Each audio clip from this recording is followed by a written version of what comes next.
Testing, testing, 1, 2, 3, testing, testing. Good morning, everybody out there in television land. How are you doing today? Hope you're doing well.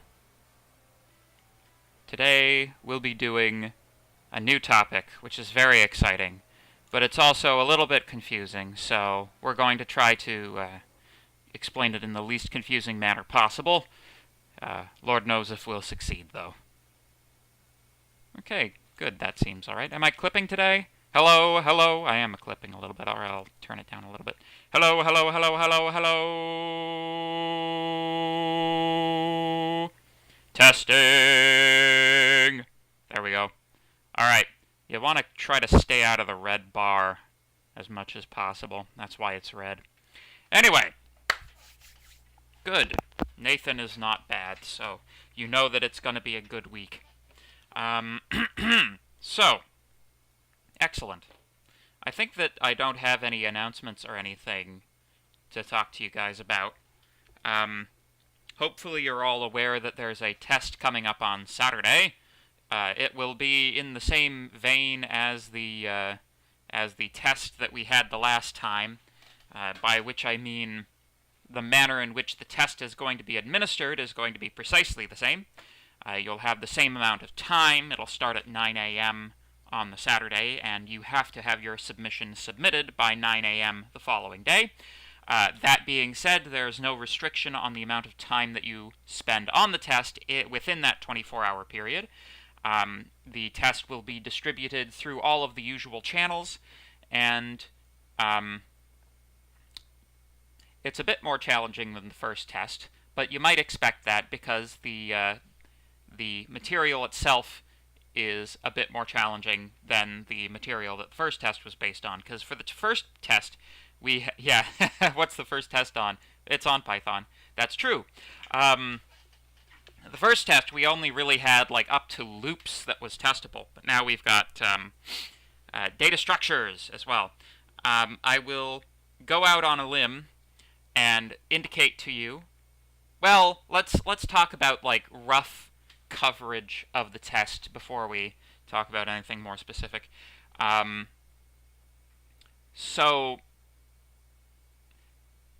the test coverage will include everything up to and including the end of topic 5. I had kind of hoped we'd be a little bit further along. We are about exactly 1 week behind on our lecture material. So, it's possible that we might lose the business about, it's possible we might lose the optional extra lecture on machine learning at the end of the class, at the end, but yeah. But yes. Yep, 3 tests in total. So yeah, the coverage is up to the end of functions and recursion. The primary topics that you need to worry about will be recursion and data structures, and I'm not going to indicate how much of each of those is going to be in there, so you're just going to have to wait to find out. But yeah. Anyway, so that's the test. Hopefully everybody does okay. So moving swiftly on. Let's talk about numerical computation. So, in this set of lecture slides, in this week, we are going to be discussing things that have to do with the manner in which your computer represents the data underlying the calculations that you've been doing on your computer so far. So, we're going to talk about the binary system, and we're going to talk about what it means to actually be a floating point number, and a bunch of other cool stuff like that. The interesting thing about doing this topic in relation to Python is Python sometimes likes to pretend that all of this kind of stuff doesn't exist. However, it is very much the case that just like every other programming language that your computer runs, at a fundamental level, the memory is all represented in the same manner. And that manner is basically the manner in which it's represented in either C or assembly programming. depending on whether or not you want to use a structured programming language. So there is a lot of merit in knowing how your computer actually performs calculations. It's the nuts and bolts, it's the nitty-gritty. If you understand this kind of stuff, then you can you can open yourself up to doing, the type of programming that you would see in like real life situations if you were something like a compiler writer or an operating system writer or stuff like that. This is like the low-level detail. Generally speaking, Python doesn't usually touch it, or Python tries to keep these details abstracted away and hidden from you so that you don't have to deal with them because they're considered hard. But anyway, let's talk about integers. How is an integer represented? Well, in the decimal system, we have this whole thing where each digit in a number is some place value, and you multiply by a particular power of 10 in order to acquire that number's sort of real contribution to the magnitude of the integer. So if you have a 2 in the thousandth place, then you multiply it by 10 to the 3, which is, of course, 1,000. 10 to the 3, 10 to the 2, 10 to the 1, 10 to the 0. Hence, you can build from almost nothing the number 2053. 0 is kind of interesting because it was at one point an innovation. That innovation was derived, I believe, during the medieval period by the sort of Ottoman Empire or somewhere in around that region. The very astute Islamic scholars of the medieval era who contributed vastly to our knowledge of mathematics. There's a reason that we're still using Arabic numerals. Like, for example, if you go back to the Romans didn't have a concept of 0. That's why in Roman numerals there's no 0, right? Anyway, so in decimal, things are very similar. The only difference is that the base, well, there are a couple of differences. The first difference is that the base that we are operating on is 2 rather than 10. That's why it's binary instead of decimal. So, the first place value is multiplied by 2 to the power of 0, then 2 to the power of 1, 2 to the power of 2, 2 to the power of 3, so that would be 1, 2, 4, 8, 16, 32, 64, 128, 256, etc., etc., etc., etc. And when you've been doing computer science as long as I have, you can rattle off those powers of 2 pretty far up. So, yeah. So, the other main primary difference between the place values in the binary system and the place values in the decimal system is the value of a digit in the decimal system. The digits run from 0 to 9, so you actually have 10 decimal digits, including 0.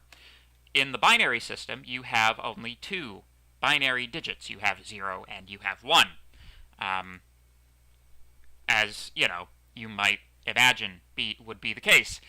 In terms of like the hardware interpretation of why it is that the binary system has become adopted by computers and computing circuitry, at the hardware level, we have these wonderful little things called semiconductors that can tell the difference between a high and a low voltage. The entirety of computation is predicated on a thing called a transistor, which you probably have heard of before. A transistor is a very specific type of semiconductor which acts as a switch. If you apply a voltage, it sort of has 3 inputs, sort of an input, an output, and a switch line. And if you apply a high voltage to the switch line, then it allows electrical energy to flow from the input to the output. and if that voltage is absent, then then that is blocked, which you know, basically results in that line being kind of like a light switch for that particular for that line.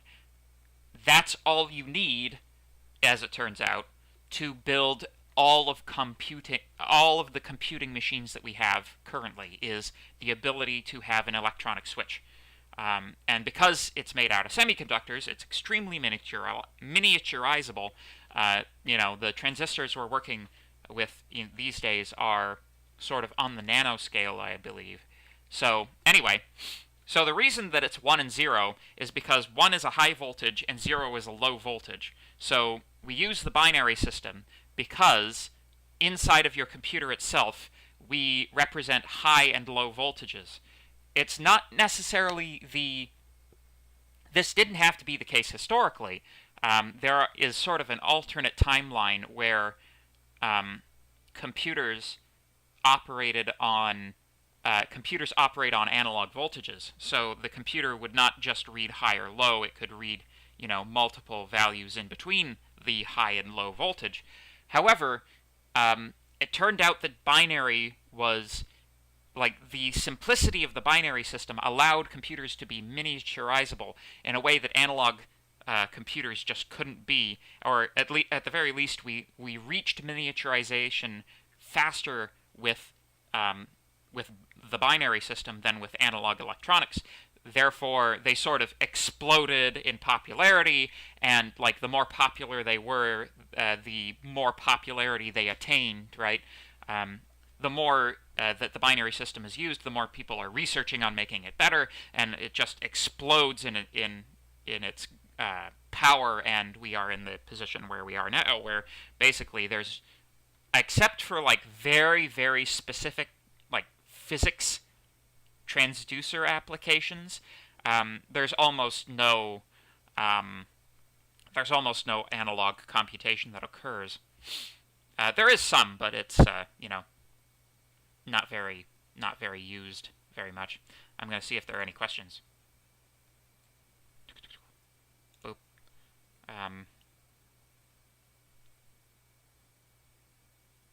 Boop. No questions. Okay. So, question. What is the decimal base 10 representation of the following binary number? 0, 1, 1, 0, 1, 1. So, I'm going to whip through this quickly because we need to, keep moving. So that's 1 plus 2 plus 8 plus 16. So if you were to do that on your calculator, it would be 1 plus 2 plus 8 plus 16, because of course the third one is 4 and we skip it, so the answer is 27. There you go. In order to convert from binary to decimal, the basic approach is to take each place value, multiply it by its relevant power of 2, and then add them all together. This is made slightly tricky, of course, by the fact that string indexing starts at 0, but that's okay. So, if with respect to, is this, let's see, there we go. All right, Python 3. Python interpreter. If you want to see what the binary representation of a number is, you use the bin converter. So if we have some number, that's the binary. Now the interesting thing about Python, this binary number is represented as a string. Now this is sort of not necessarily what you would hope for. With it, like, representing a binary number as a series of characters, to a person who's used to programming in basically any other language, this seems like an extreme waste of memory. But the other way that you can do this, if you want to write a literal value that is a binary number, you preface that literal value with 0b, and that that's a way of automatically telling your computer this is a binary number. Otherwise, it would be interpreted as a decimal number, right? You can't just enter ones and zeros. It's going to think that's in decimal. So if you press 0B, it's a binary number. So there you go. So we can, in fact, write a algorithm to perform this conversion, assuming we have a string of ones and zeros. Def binary to decimal, we have the decimal value initialized to 0. For I in range from 0 to the length of b, if b at I is equal to 1, then d is plus equal to 2 to the power of the length of b minus 1 minus I. So you can see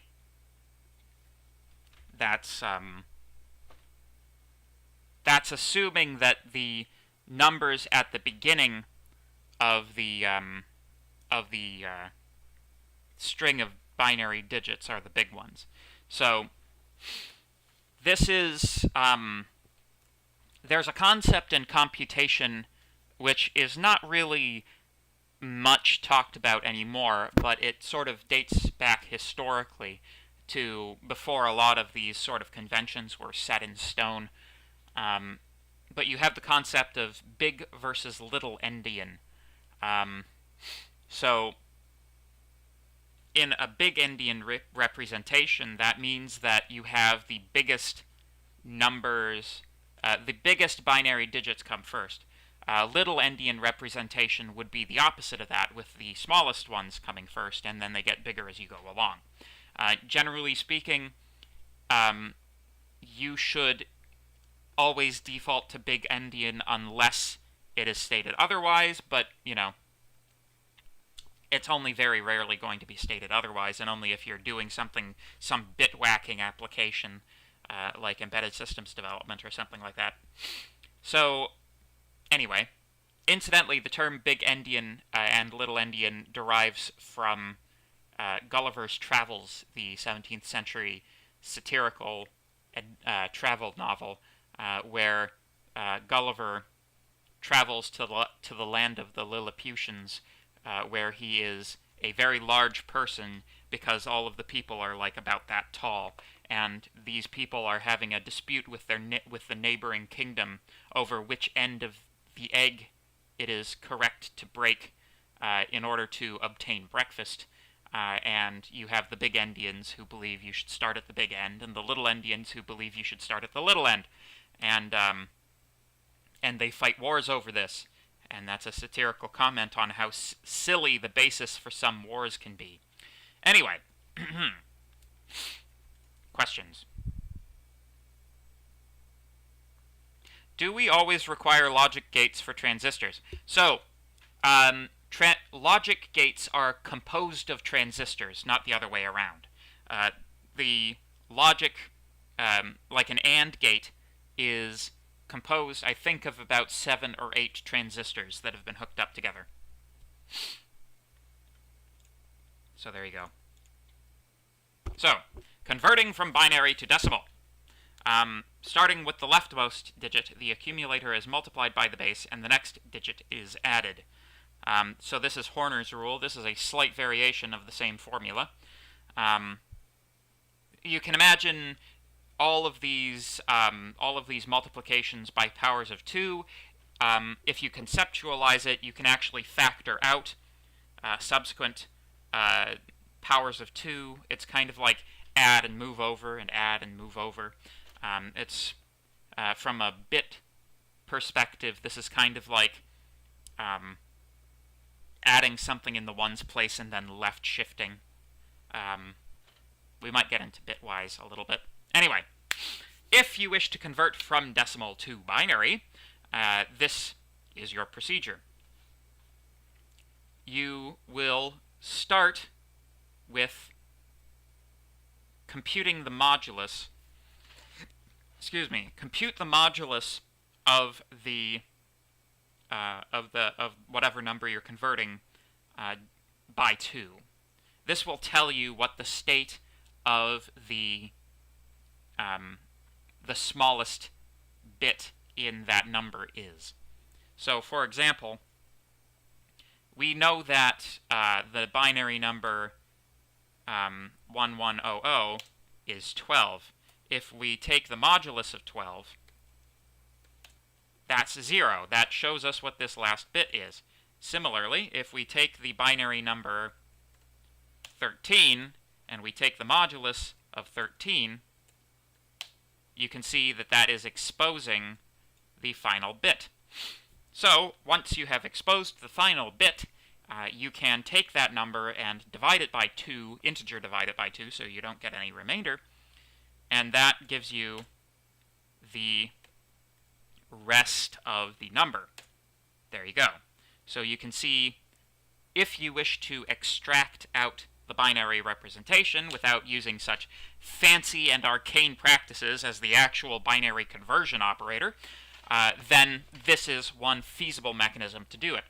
The cool part about this is the procedure is generalizable not just to the binary system.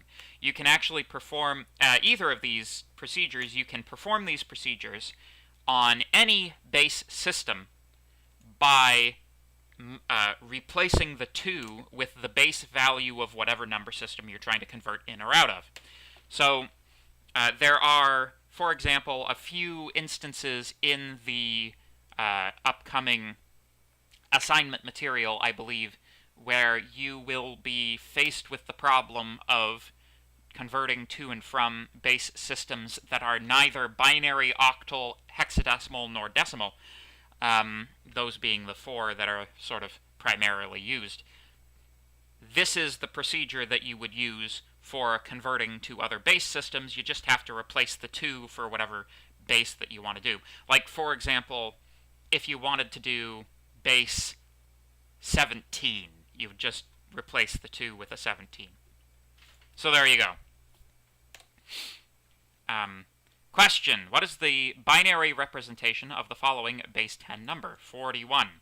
So we would say 41 modulo 2 is 1, so we know the last place is a 1. We then divide that. 20 modulo 2 is going to be 0, just going to tell you right now. So we've got 2 zeros and a 1. We've got 5 modulo 2 is, of course, 1. 5 modulo 2 is 1, so the next we've got 1, 0, 0, 1. 5 integer divide by 2 is 2, which 2 integer divide by 2 is 1, and 1 modulo 2 is, of course, 1. So we've got 1, 0, 1, 0, 0, 1. So this one. Incidentally, just like in decimal numbers, any leading zeros are considered to not really exist. So these two numbers, 3 and 4, are in fact the same number. They are representing the same number. So there you go. This is an algorithm that performs these operations sequentially. I'll let you guys take a look at that on your own time. And this is a further implementation of that does not require if statements. So you can see, rather than interpreting the evenness or oddness of the number directly and using an if statement to determine that, in this case, we are simply string converting the decimal and adding that to the binary number that we're accumulating. So, let's talk about other base systems. Octal is base 8, and hexadecimal is base 16.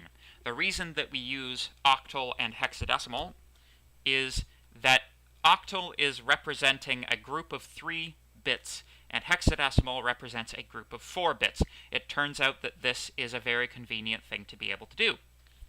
So, in essence, what you get with hexadecimal in particular, is a more compact manner of representing a binary number in a sort of bit-accurate manner.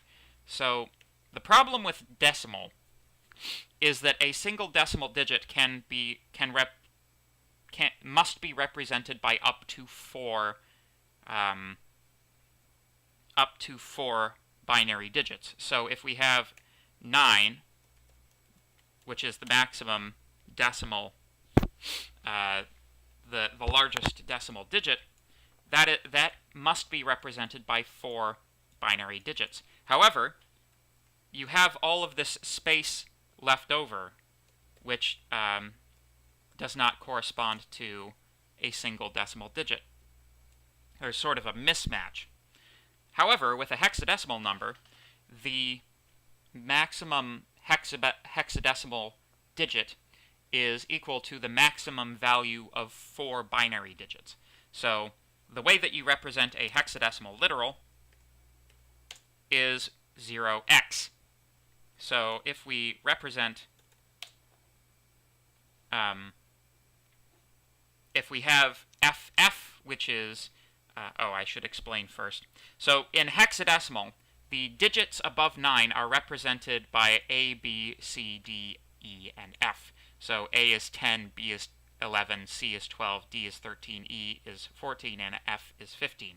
So F is 15. FF is 255. That's equal to 8 binary digits. So there you go.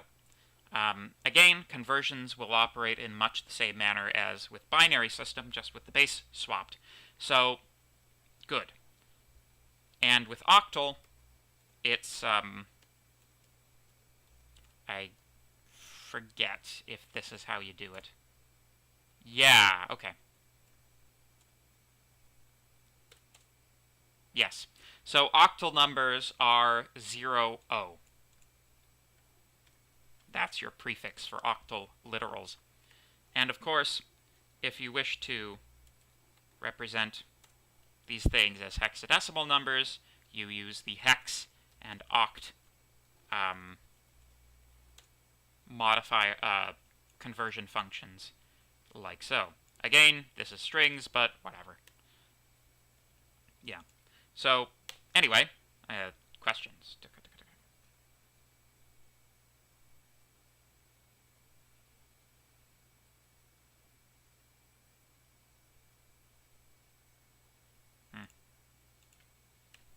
So, good. So that's integers. So let's talk about real numbers. So, with decimals, we have... Oh, that's a mistake. That's a mistake right there. That should be 10 and 10. So, with decimal numbers, we have a way of representing decimal numbers using place values in a manner very similar to how we represent integers. We just go backwards and use negative powers of 10 to represent fractions of one number, or fractions of 1. In binary, we can do the same gosh darned thing, just using base 2. So we can have, you can't quite call it, well, I'll probably still call it the decimal point, but, you know, it's binary, not decimal, so it's a bit of a misnomer. But the interesting thing about this is, of course, with 2 to the power of negative 1, that is 1/2, and 2 to the power of negative 2 is 1/4. So this is actually 2 plus 1 plus 0.25, which is 3.5. Yeah, this is another inaccuracy. My goodness. So, the issue that we come to with respect to the representation of these binary numbers is that we're not at any point matching up with the particular real fractional numbers that we use in the decimal system. So if we represent a number like 0.1, right, we're going to see a little bit later how 0.1 can't actually be represented in a computer using the binary system. So it all depends on how many digits you use to represent the number. So if we use 3 decimal digits, or 3 binary digits to represent the fraction, or the decimal number 0.1, the closest we can get is 0.125, or 1/8. If we add 2 more digits, the closest we can get to 0.1 is 0.09375. Closer, but still not quite there. If we add 4 additional decimal digits, we end up with 0.09960935, or 51 out of 512. So the issue that we're running into is that there is actually no finite representation of binary digits that can express 0.1. This is an important point. The point of this is that there are numbers that cannot be completely and totally represented in the binary system, 0.1 being one of them. That's why if you take 0.1 and you add itself to itself 10 times, you don't actually end up with 1. 6, 7, 8, 9. There you go. Notice that we've got 0.99999, etc., etc., instead of 0.1. Although this is being displayed as 0.1, it's not actually 0.1. This is rounding. The interpreter is rounding this number for your convenience. However, if you add this number to itself all this number of times, you are basically accumulating that error to the point where it's no longer being rounded away. So floating point is an imperfect representation of binary number, or of decimal numbers. However, it's as close and as good as we're going to get inside of the binary system. Questions?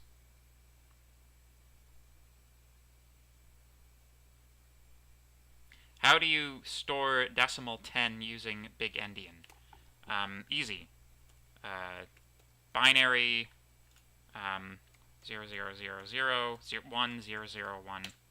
Oh, that's 9.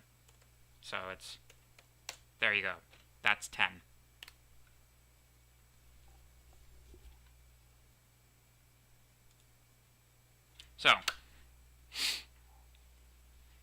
So, well, I should put a caveat on that. It's hypothetically possible to represent, like it's theoretically possible to represent 0.1 perfectly. The only issue is that you need an infinite number of decimal or binary digits in order to be able to do so. And of course the problem in a computer is that you are sort of, and in, physical reality in general, you are working with a finite amount of space in order to store the binary digits. So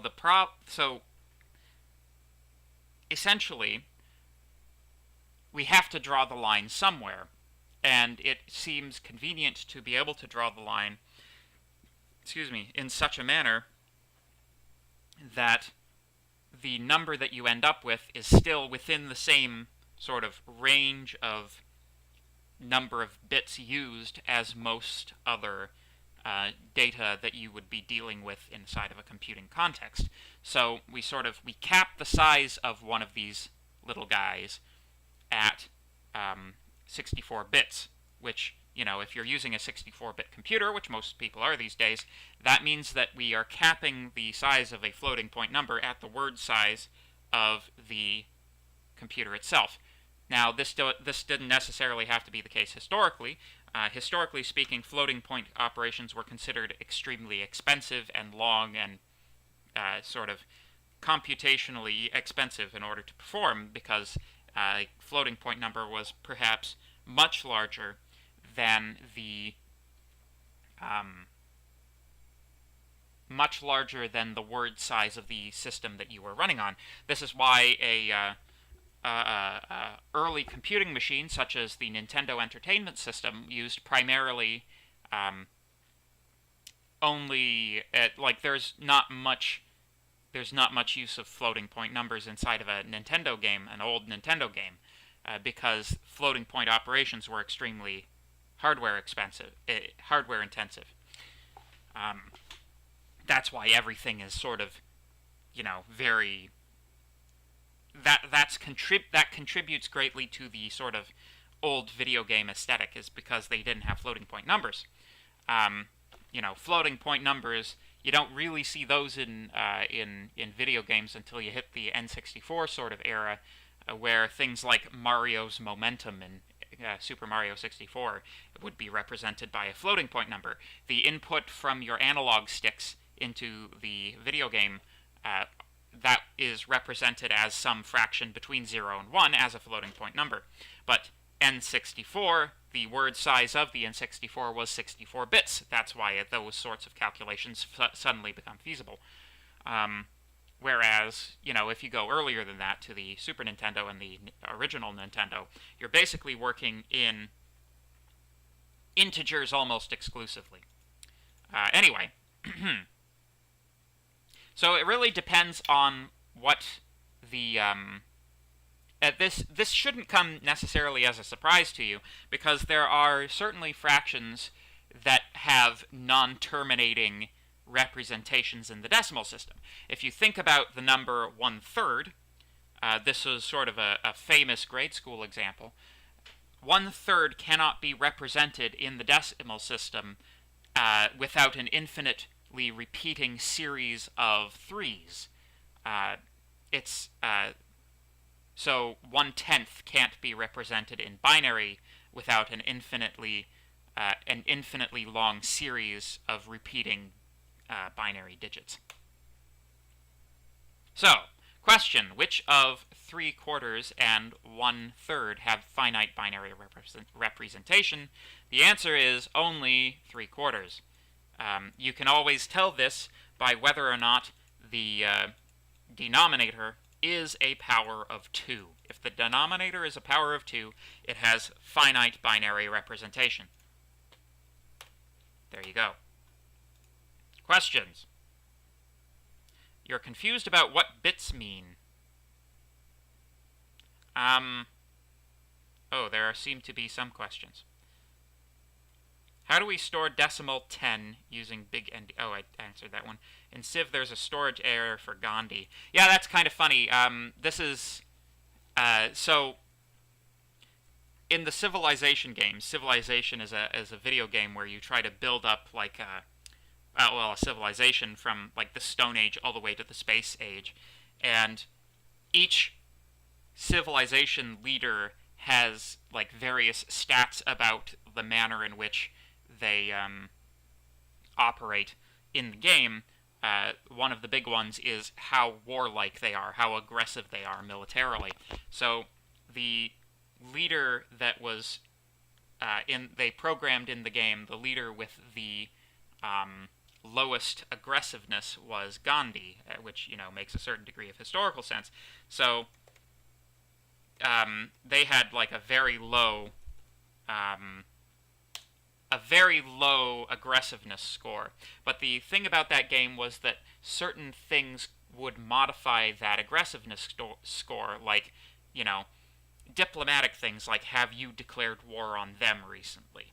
So if you maintained good relations with Gandhi, what would actually happen is they would subtract, like, they would subtract a number from a thing that was already very low. And the thing that would happen is that you would get a negative number. But the problem is that if you actually go for a binary representation of a negative number, you can see, well, you might not be able to see it here, but it essentially switches it over to 1, 1, 1, 1, 1, 1, 1. So if you interpret a negative number as an unsigned integer, which is to say one that doesn't have a positive or a negative sign, that's actually like the maximum value. So at some point in the game, Gandhi would like flip over and just annihilate you with nuclear missiles because he's super, super aggressive even though he's Gandhi. So that's kind of a fun thing about video game history. You're confused about what bits mean.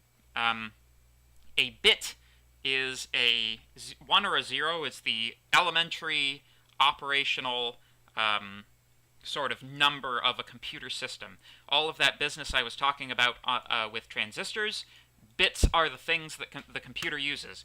At a fundamental level, the computer can only operate in 1s and 0s, and this is the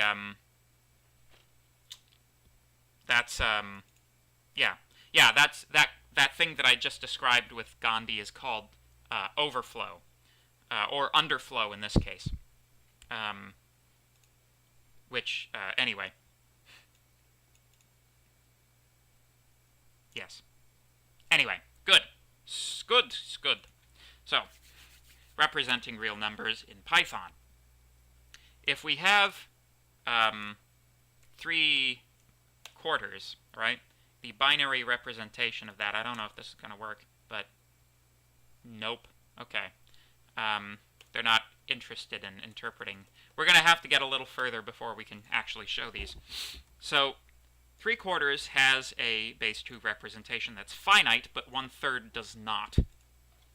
So following the IEEE standard, and this, like, the representation of decimal numbers inside of computer systems is something that was sort of much haggled over historically. There were conferences and, the meeting of the greatest minds in computation's history, aside from Turing, because he was dead by then.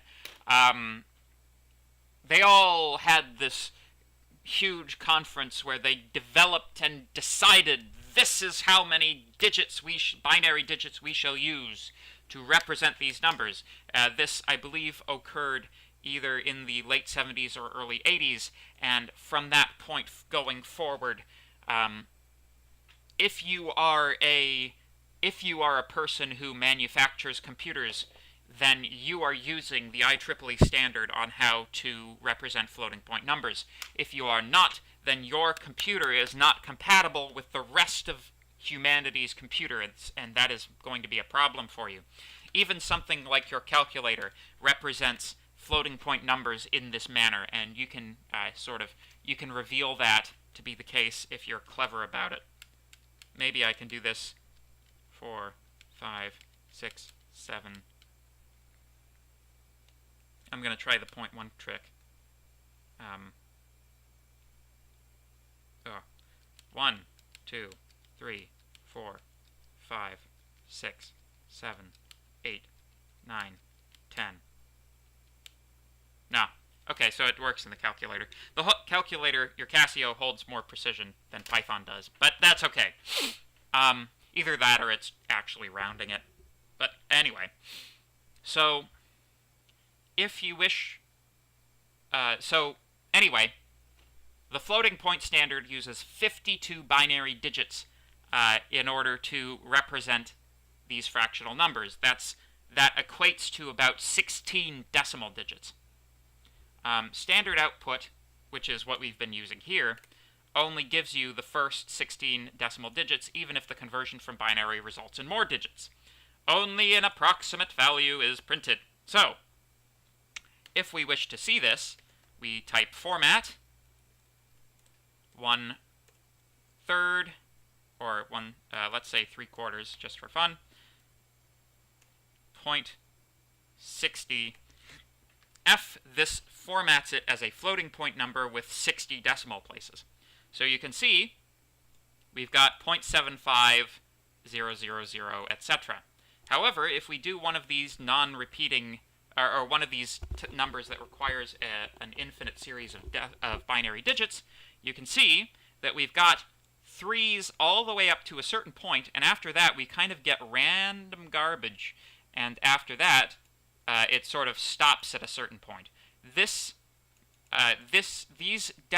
digits here cannot be represented using a floating point number. That's why they're zeros.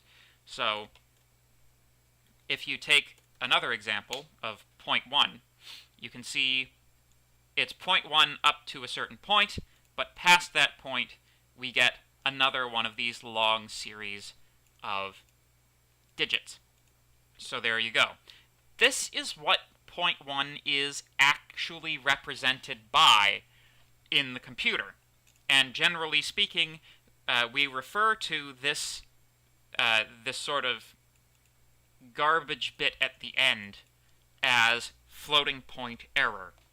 So floating point can only represent numbers that are not expressible in finite terms in the binary system approximately, and the sort of magnitude of the approximation is known as floating point error. And if you take a look at what's going on when you add, you know, all of these things together, well, maybe that's just too much typing. Maybe we just need to move on. So there you go. With a finite number of digits, arithmetic operations will lead to rounding errors. Sometimes the error gets cancelled, and sometimes it doesn't. So, for example, if we have 1/3 added to itself 3 times, we get 0.1. If we format that using our new way of peering into the infinite abyss, you can see that that is actually a reasonable, that is quite an accurate view of things. However, if we use 1/6,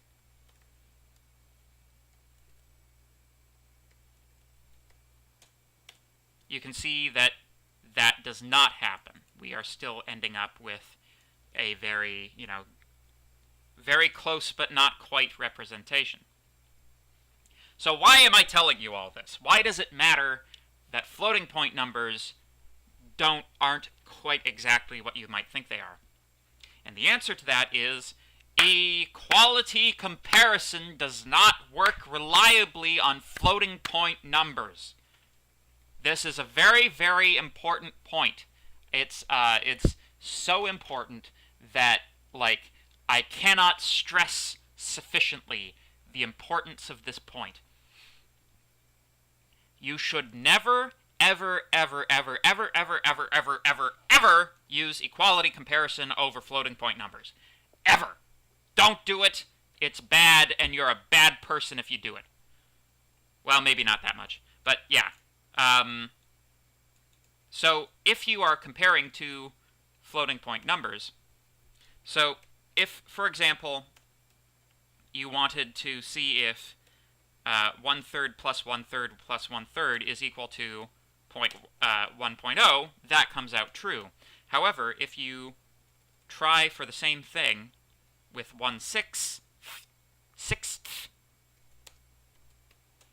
whoop, come on, that comes out false, despite the fact that that should be true, sort of intuitively. So you cannot rely on it being the case. And I know we're just about finished class. So what you have to do is you have to import math, and you have to use math.absolute value of whatever the thing is that you're comparing. So let's say, let's just assign this to a variable quick. So math.abs a minus 0.1 is less than something small. Math has no attribute absolute value. How about math? There we go. It's just abs. You don't have to import math.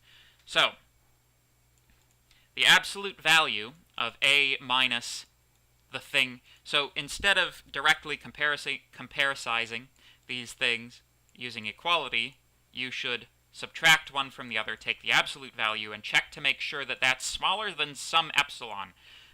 Epsilon can be small, but not too small, right? Generally speaking, if they're within 1/10,000th or 100,000th, then that's like close enough. It's in the ballpark, at least. Anyway, so that's our lecture for today. Thank you very much for your time and attention, folks. I'll take some questions, and then we can get on with our day. Why isn't the professor... Why didn't I give myself some fun color today?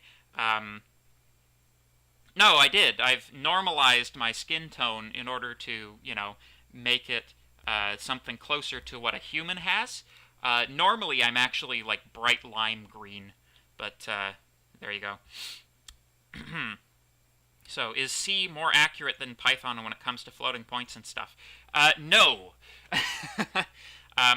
So the thing about Python is if you take Python and you strip out all of the quality of life improvements and all of the things that it hides from you that it's doing in the background, you end up with C. So the manner in which Python represents floating point numbers is precisely the same as the manner in which C represents floating point numbers. You just have to be aware of it. So there you go.